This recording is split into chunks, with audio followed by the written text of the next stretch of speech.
Evie Crazy Man here with the ultimate collection of Star Trek bloopers and goofs from all 3 seasons.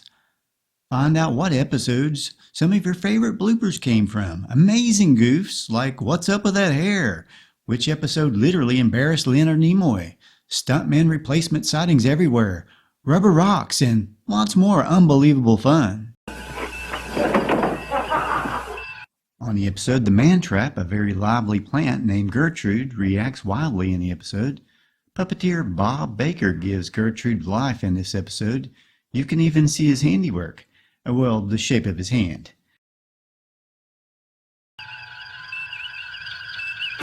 This episode is said to be one of Grace Lee Whitney's favorite scenes from her work on Star Trek.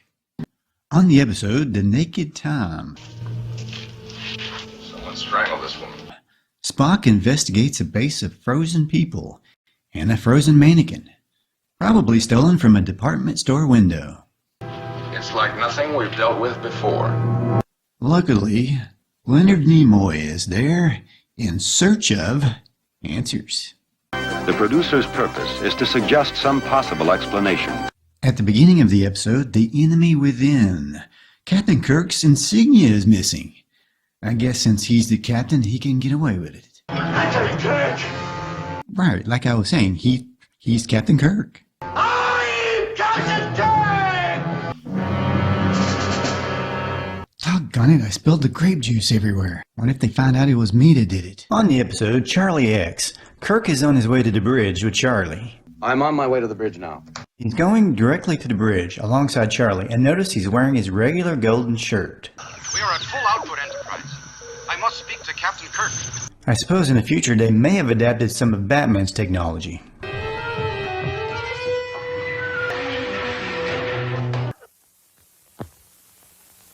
On the episode, what are little girls made of?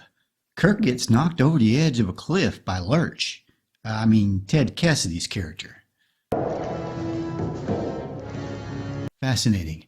Another planet where rock appears to be made of some sort of rubber substance.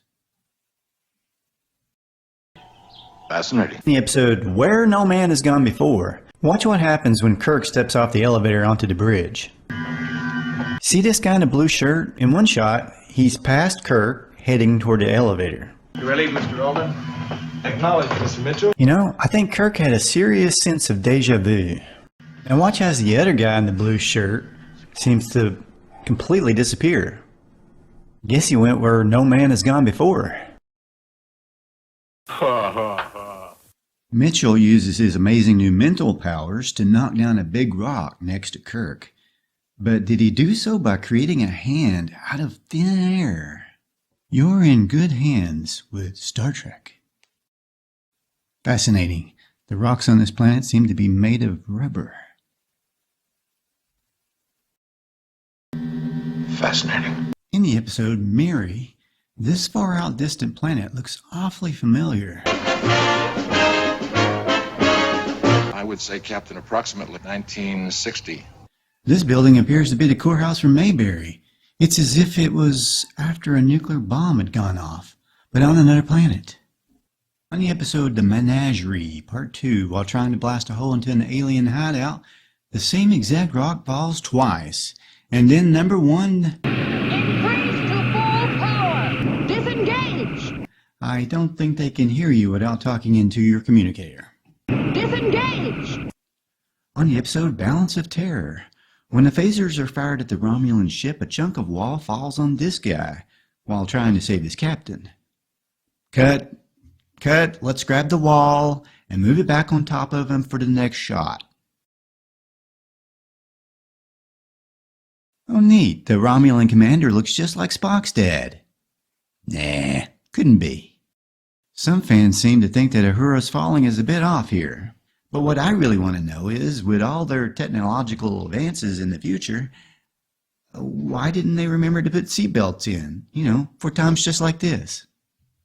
In the episode, surely if Captain Kirk gets into a fight with what amounts to a figure from his imagination, or at least his past, when this figure from Kirk's past, named Finnegan, throws the captain over, Kirk is lying on the ground, shirt intact, and then suddenly, Without even moving from that spot, his shirt is suddenly ripped to shreds. Could it be that Kirk flexed his mighty muscles while on his back ripping his shirt apart? Also, in this episode, there's a scene where you can see what looks like smoke coming from somebody smoking next to the cameraman. The next goof comes from the episode Space Seed, which is the one that introduces us to Khan, played by Ricardo Montalban. Kirk knocks down his laser pistol, and those things probably cost a lot of money.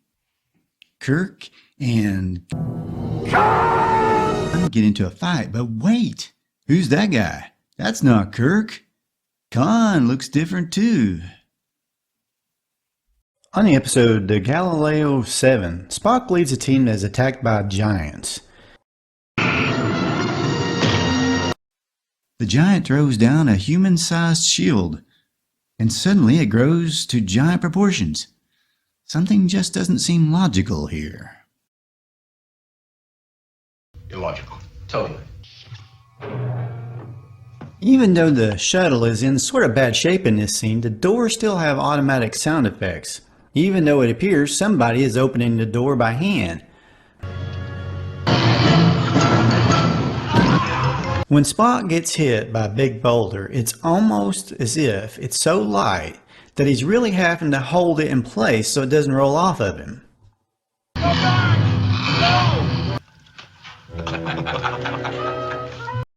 On the episode, Squire of Gothos. Are you challenging me to a duel? Yes, if you have the courage. If you know which episode they were filming when this outtake was taken, let me know in the comments. Thanks. In the episode Tomorrow's Yesterday, one of my favorite episodes by the way, in this episode, the computer screens may have been affected by the time travel that occurred at the beginning of the episode because they look more like paper than actual screens. They have a very wrinkled look to them. On the episode This Side of Paradise, Belong in a circus, Spock. Not a starship. Kirk confronts Spock in a move that could cost him his life. Fortunately for him, this is where the stuntmen take over. That's all right, baby. I made a mistake this morning.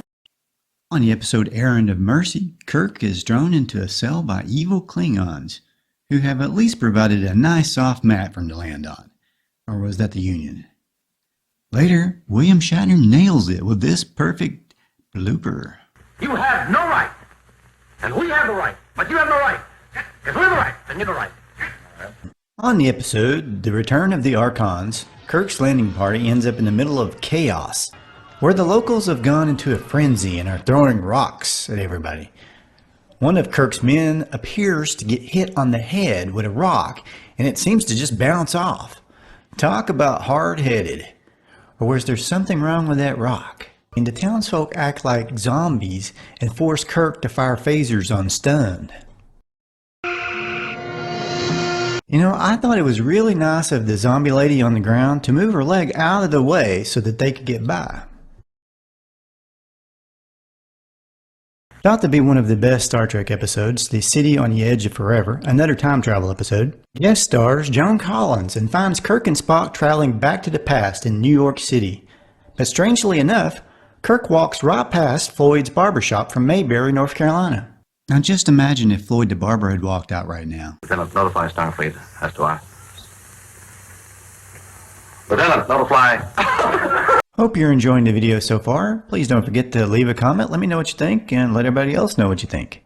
Here's a behind-the-scenes blooper moment from the episode Operation Annihilate. Several people approaching. Stand by to fire. Fire.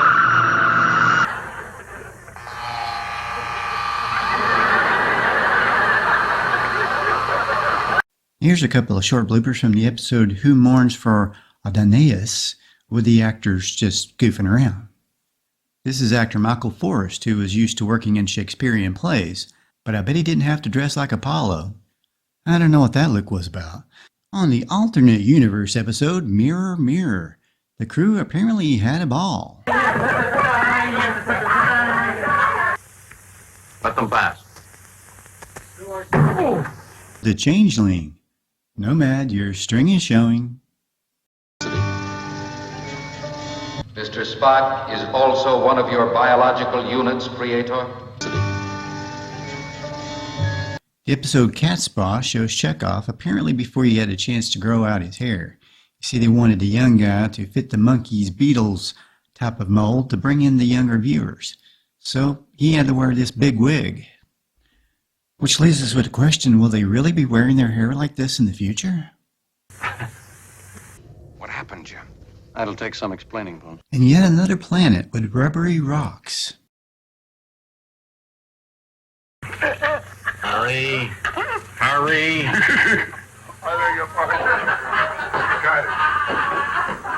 On the episode Journey to Babel, during McCoy's surgery on Sarek, Spock's dad, smoke can be seen rising behind the console. You see, Deforest Kelley was a lifelong habitual cigarette smoker. In fact, his co-star Leonard Nimoy once referred to both himself and Kelley as Olympic smokers during those years. Gene Roddenberry firmly believed smoking would be extinct in the future, so he made sure characters were never shown smoking on screen, even though he himself was a smoker. Some bloopers and outtakes from the episode The Deadly Years have survived. This is the episode where the crew ages rapidly. Bob. Bob, don't cut. Don't cut. Bob, just... I'm going home. I'm going to spend 3 hours on the makeup table putting this makeup back on. And it's your fault. Isn't it strange? Shatner is in his 90s and he still doesn't look this old. What's going on here? Well, I know this is going to sound foolish, but I feel like hell. I forgot my The Trouble with Tribbles. And Captain, you're in good hands with Tribble. A piece of the action. The crew has landed on a gangster planet. Notice the bench that Captain Kirk is leaning on. How did it get back there so fast? You see, 1 second Kirk is on the sidewalk with Spock and McCoy, and the next split second, he's not. This here's a heater, boy. I don't know what this thing is. Here's a blooper from the episode, The Immunity Syndrome. Enterprise calling Starbase 6. Come in, Starbase 6. Starbase 6, yes. Hi, sugar. Return to tomorrow. Have no fear. Sargon is here.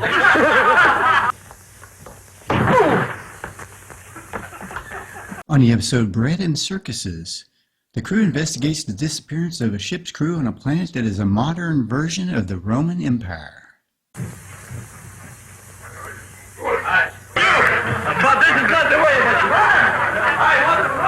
If you're a big Trekkie, you've probably seen this blooper a lot. Well, I dug into it, and it turns out the giant picking up Kirk was Ted Cassidy, who wasn't even on this Trek episode. Apparently he was filming a western named McKenna's Gold, where he was playing an Indian. You can see in these stills from the movie that he's wearing the exact same costume.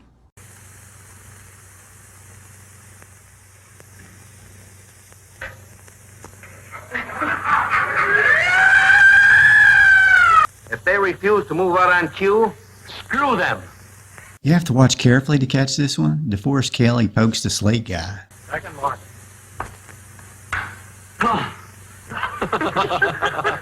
Save it, please. Spock's brain. Leonard Nimoy wasn't a fan of this episode. He actually said he was embarrassed just shooting it. His brain is gone.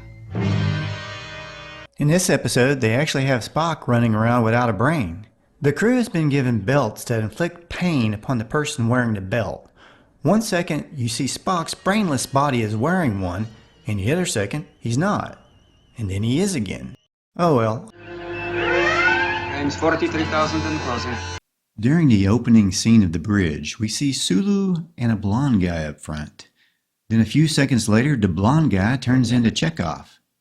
I guess he must have snuck in. Standing by. Times 43,000 and closing. McCoy works tirelessly to reinsert Spock's brain in the most complex surgery the doctor has ever undertaken. Oh, again, you know, the nerves, there are a million of them. When he's done, Spock wakes up with no recuperation time needed. Congratulations, Doctor. And thank you. He doesn't even need time to regrow his hair. I know it's the future, but Still, can they really regrow hair that fast? On the episode, The Enterprise Incident, Kirk disguises himself as a Romulan. Kirk here. Spock here.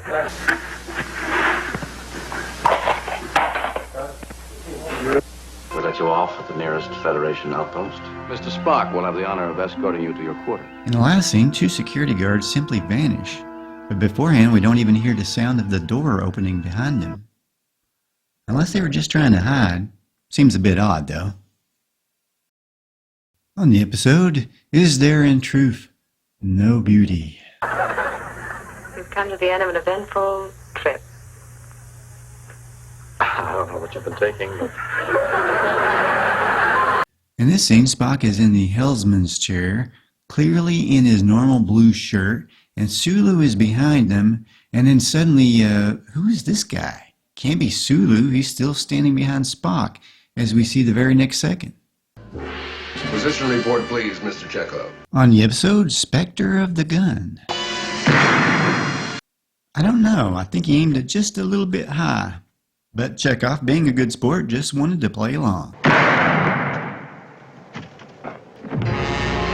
This cowboy loses his hat twice in the same shootout. On the episode, For the World is Hollow and I Have Touched the Sky.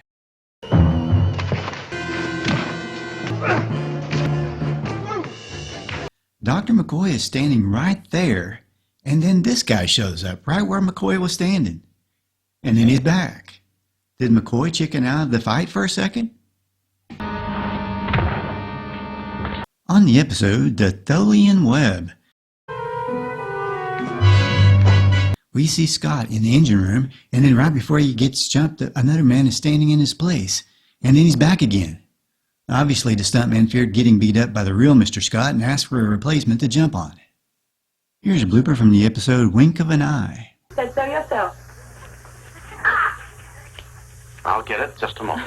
Just a moment. I'll have it in a second. On the episode The Empath, Kirk, caught in a force field, says, I can't seem to stand up.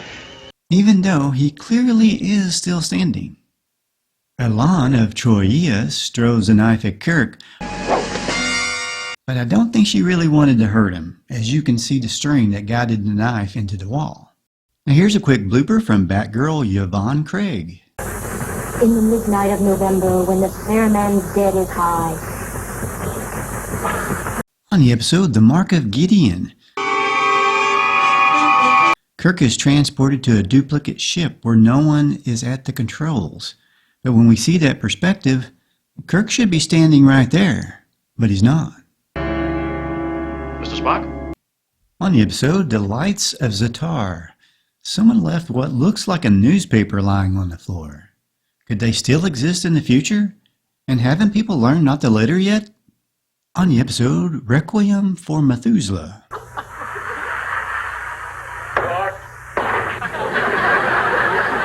Eventually, they did get it. When the Enterprise is shrunk down to toy size and the crew frozen, unable to move, it appears that a man and a woman are both sitting at the helm, depending on the shot that we see. On the episode The Cloudminders, Spock and Kirk are lassoed. They fight. Spock gets out of the lasso, then he's back in, then he's out.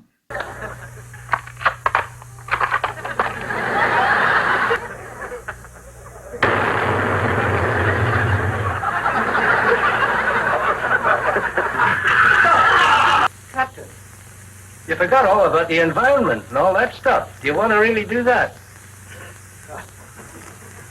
David.